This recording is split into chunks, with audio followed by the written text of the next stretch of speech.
मार्फत कल्याण डोंबिवली महानगरपालिकाच्या बजेट महासभासमोर पुढे सादर केलेला आहे. ते जनरल बजेट आणि परिवहन विभागाचे दोन्ही बजेट सादर करण्यात आलेले आहे.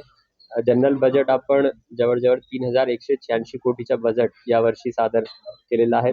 त्याच्यामध्ये शहरासाठी जे मुख्य विषय आहे त्याच्यामध्ये विशेष करून पायाभूत विकास, रस्ते पूल इत्यादी ते बांधकाम करणे, उद्यान आणि तलावाचा विकास करणे, आरोग्य, शिक्षण, पाणी पुरवठा, जल व मलनिस्सरण या ठिकाणी विकास करण्याकरिता आपण निधी दिलेला आहे. एवढंच नाही तर जे महत्वाचे प्रश्न उदाहरण स्वरूपात कुत्र्यांचा प्रश्न आहे तर त्याकरिता निर्बीजीकरण केंद्राच्या श्रेणीवर्धन करणे, निर्बीजीकरण केंद्र वाढवणे आणि शेल्टर होम तयार करणे याकरिताही बजेटमध्ये तरतूद करण्यात आलेली आहे.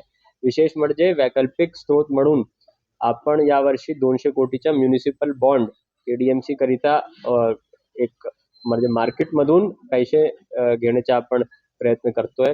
एकंदरीत रीतीने सर्व समावेशक आणि सर्व घटकाला न्याय देणारा आणि सर्व क्षेत्रामध्ये नागरिकांची जे इश्यूज आहेत ते सॉल्व्ह करण्याचा प्रयत्न या बजेटमध्ये करण्याचा प्रयत्न केलेला आहे आणि एकंदरीत सगळे प्रस्ताव आपण संकलित करून महासभेपुढे ठेवलेला आहे पुढील मंजुरीसाठी.